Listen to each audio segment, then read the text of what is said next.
stuck by a train. Welcome back to the channel, everybody. Hope you're all doing well. Want to extend a special welcome to all the new patrons this week.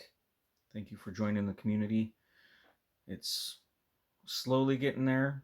You know, more people join, the more we'll have, the more interchange of questions and tech that we can share as we decide we want to. On that note, I am going to be answering no questions on social media or YouTube, but rather direct you to our patron community where that is a perk and benefit of joining. Anyway, what we're going to talk about today is controversial. I'm probably going to alienate people, but I think it's a subject that needs to be covered, and that is, why do tuners lock maps? Why do they feel they have the right to do that? Why do they do it? I'm not going to cover the how, because that's not what this is about. But while you're looking at the flames coming out of the Civic, you might think, oh, well, whoever owns that car, obviously me in this case, they put the engine together, they built the car, why don't they own the tune in that car? Let's say this is your car. You bring it to me, I tune it, I make it make the 1300 horse, I make it do what it's supposed to. Why do you not own that tune? Now, that is a question that I think is divisive, and you have an opinion, I have an opinion. But let's talk about some facts, because an opinion without facts is just a fairy tale. So let's talk about some of the facts of what's going on. You own the hardware. So whatever ECU is in the car, whether it's the Infinity in that car, it's a Haltech, it's a Motec, you own that hardware, you own the car. But when you bring me that car, despite whatever knowledge you may have, what are you as a customer asking me to do? Tune it, right? Well, that's an easy thing to do. You just press some buttons, you just tell it what air fuel to run, how much timing, how much boost. So what's the big deal? Why do you feel you have a right to lock the tune on me? Well, we need to talk about the various levels that you can do that. Sometimes ECUs are 100% locked. You can't do anything. Now, if you are a race car customer, that would be really annoying. You need to be able to adjust your rev limit. You need to be able to go up or down with boost. And in a standalone, most standalones will let you lock specific parts of a map that maybe I feel you don't need to see, and still leave some of that unlocked to where you can make those modifications. Other software, such as stock ECU software, you can download the map. You can put any map over the top that you want, but a tune that someone might put on it would look like this. And you'd be like, well, what am I supposed to do with these numbers? None of that makes sense. And that's true. But possibly you can come in and find some tables that are not locked, such as the rev limit. Up here you see it's 79.96. You can up the rev limit. Stationary rev limit, you can alter that. That one's set at 9,000 for whatever reason. Point is, even on a stock ECU, some stuff can be locked, some stuff can be left unlocked. Now, why would I choose to do that? Sometimes, me as a tuner, I understand my customers all too well, and I do that to save you from yourself in some ways. Save you from your friend that says, hold my beer, I got this. And he goes in and he makes a change at the track. Maybe he really doesn't got this, and you shouldn't have let him be drinking before he touched the ECU anyway, and something happens. What happens to me? Oh, well, you blew my car up. I got 6 passes. Maybe I did blow the car up. Maybe it was your friend. So locking the ECU can protect your investment in some ways from bad ideas. That's a very small portion of it. So what you would probably find is that I have your timing map locked out so that you can't go in there and add timing, subtract timing. Maybe we have it to where you can go and adjust long-term fuel trim changes if it's a standalone. You can up the boost, you can up the rev limit, change the launch control a little bit. You have some flexibility so that you can tune for the track that you're at. But ultimately, it's in your best interests and mine that you trust that I'm only going to give you control over what you need. Now, if you need on-hand track support, most tuners, including us here, will come out to the track. If it's a car that we built and we tuned, usually we go to the track once or twice to make sure it works the way it's supposed to. You don't necessarily pay extra for that. If you want us to be there beyond a certain point, some compensation, because usually we race on the weekends. Well, just like you, my weekend is the time off I have. That's the time I have for my family. That's the time I have to work on my own race car. So time's precious, right? So sometimes you are going to have to pay for track support. That's very common. A lot of tuners, a lot of shops, that's what they do. Now, sometimes we will leave this unlocked. And maybe because it's not a very complex setup. Maybe you're a road racer with a non-turbo Honda. There's no rocket science there. A lot of these cars, there really isn't a lot of information in here that you couldn't figure out on your own. But what you've done is you've chosen a tuner and you've paid for their experience. You've paid for their ability to tune your car correctly the first time without issues, make the power goal, make the car safe, make it work the way it's supposed to. You don't own the tune. You've paid for labor. So if you paid me to come and landscape for you, let's say, you don't own my mower, you don't own my shovel, you got the result you got. If you touch it, maybe the stuff's going to die, maybe it's going to keep living. Yeah, you own the hardware, you own that grass, you own those roses. Sure, that's your property. But how I keep your grass green and how I keep your roses from getting eaten by the deer and the tools I use to do that, you don't own. They don't belong to you. So that, I feel, is a really good explanation for the difference between what you as the consumer truly own and what I as a tuner or a shop or whoever you choose to use, what they own. We own the intellectual property. We own the zeros and ones that make up your tune because we've learned how to do that over thousands of hours in most cases, if not 10,000. If you figure out 40 hours a week, how long is 10 years? How long is 15 years? How much experience do I actually have every day doing this exact thing versus the next guy that wants to be a big tuner? Maybe he has a year or he has 2 years and now he's a pretend shop with a dyno. But what is he charging you? Does he lock the map? Chances are he does. You know why? Because there's a lot of those tuners that figured out most tuners don't lock their maps and they come in and quote unquote borrow them. You might get a screen like this in the Haltech software that says enter the password. If you have that, you press unlock and you're good. Ignore lock settings will be hidden. So what I leave locked and what I leave unlocked, maybe you can see some stuff.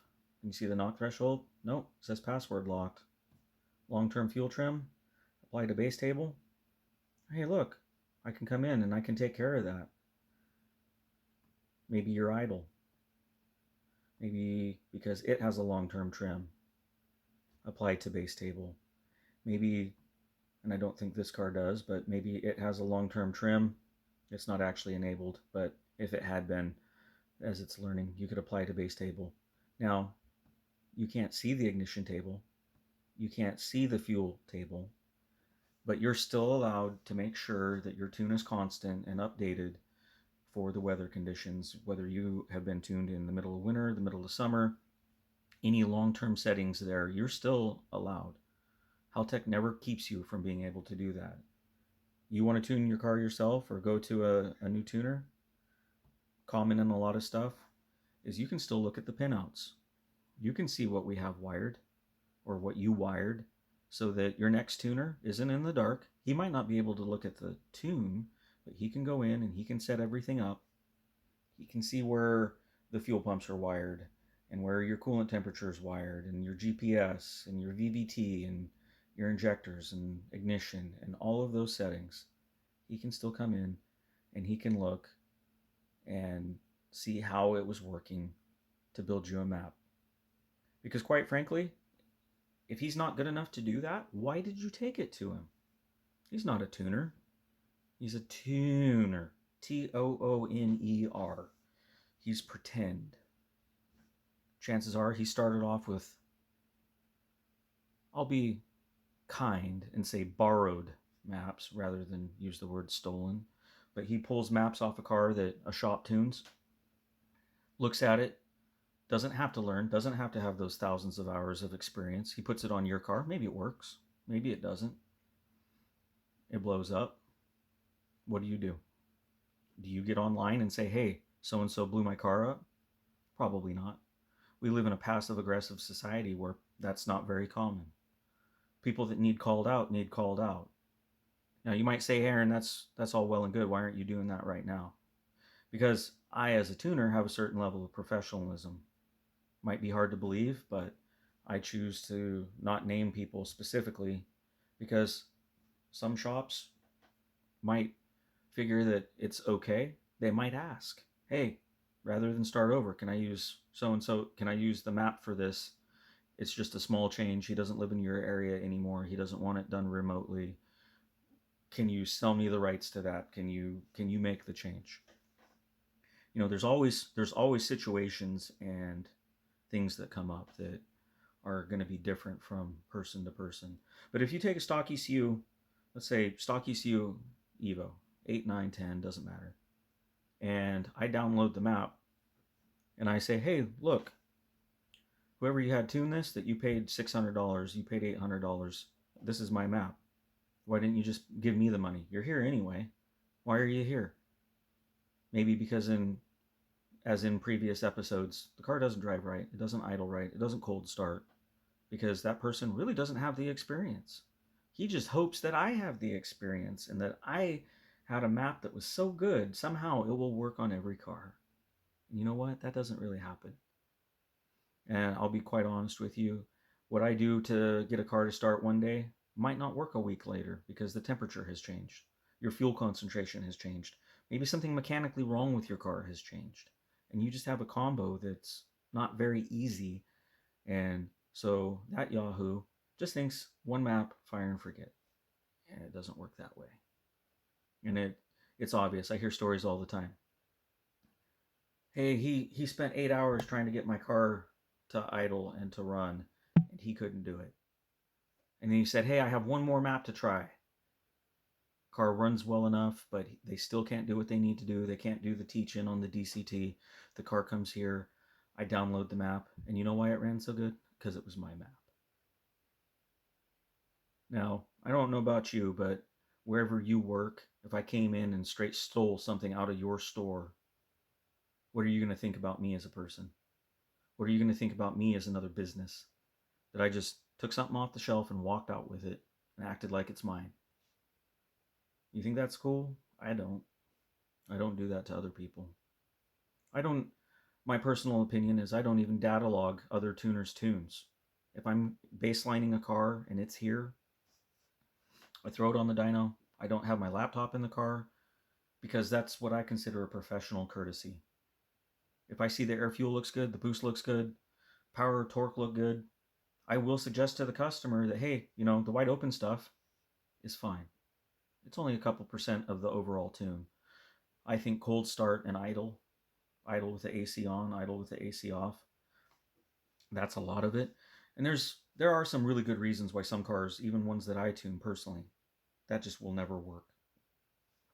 Stock ECUs are limited in idle control, as evidenced in the Evo 10.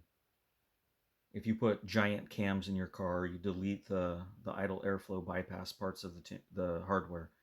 You can't make it work. But I have more experience doing that than some people. Maybe I have a better chance of doing it. So when they take a map that I have and put that on a car because they don't understand how things work, you know, not cool. And I can name several tuners over the years that have done stuff like that. They didn't know how to tune speed density. They didn't know how to tune Evos. They didn't know how to tune Subarus. So they decided to borrow what we know and become a quote unquote shop. Same people can't diag electrical problems or mechanical problems. They don't understand the internal workings of an engine, but they try to be a tuner. They crack pistons. They have cars that have issues. And why? Because they're copy paste. That's what they do. You know, there's a lot of words you can use to describe that type of person. I'm not going to do that. That's not what I'm about. But you reap what you sow, and that usually comes back to you at some point to where you messed the wrong car up and the wrong person does the wrong thing, and because you put on the front, now you have the problem. Not me, not another tuner.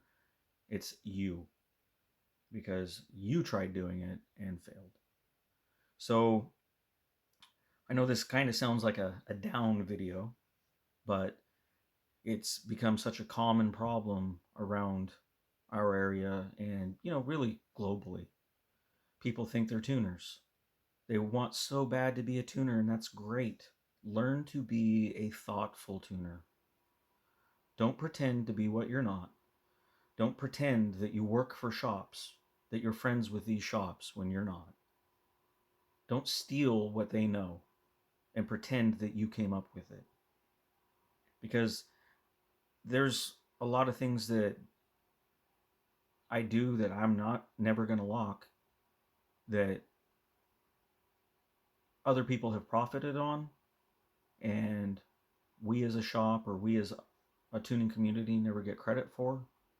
But it's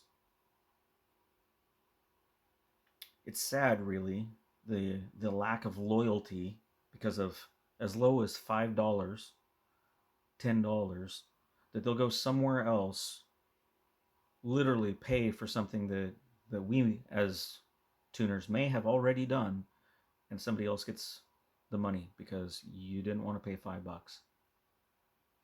I'm about getting a deal, but you know what? As you get older, you're going to realize that quality is irreplaceable. If you have a car that has a $10,000 engine in it and ding dong blows it up because it was a $200 tune or a $500 tune, or maybe he charged you $3,000 to tune your car, which is an amount that I would never do, and it still blows up. Did you protect your investment? I would certainly say not. You threw it down the drain because of $5 or $10, or a promise that, oh yeah, it should only be this, and then you get a bill for a lot more money, and a lot more has gone wrong because that person didn't think to check the coolant, he didn't think to check the oil, he didn't think to do a filter cut to save you money beforehand. He blew your car up because it boost creeps. He has a overinflated sense of ego that he can tune anything that other people say is impossible. Trust me, I've been that guy. I grew up, I figured things out, and it was expensive because I figured it out on my own car. I didn't do this on customer cars and use them as guinea pigs. My street cars, my race cars. That's how I learned. I didn't start with somebody else's map. I started with my own and went from there. Anyway, I'm probably going to lose half you guys because I have some strong opinions sometimes. Maybe this is going to be a long enough video. The people that would have left aren't going to watch it. I really hope that you do stick around. Whether you choose to use me or not, think about your actions, think about your loyalty.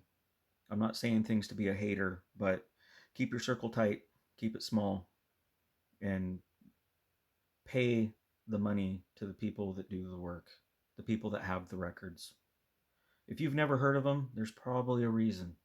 If he hasn't done anything, maybe he has so much time spent tuning that he doesn't have time to go to the track and do stuff. But do his customers, do they have records? Hopefully they don't have a record pile of parts. Hopefully they have a record amount of wins, not a record amount of failures.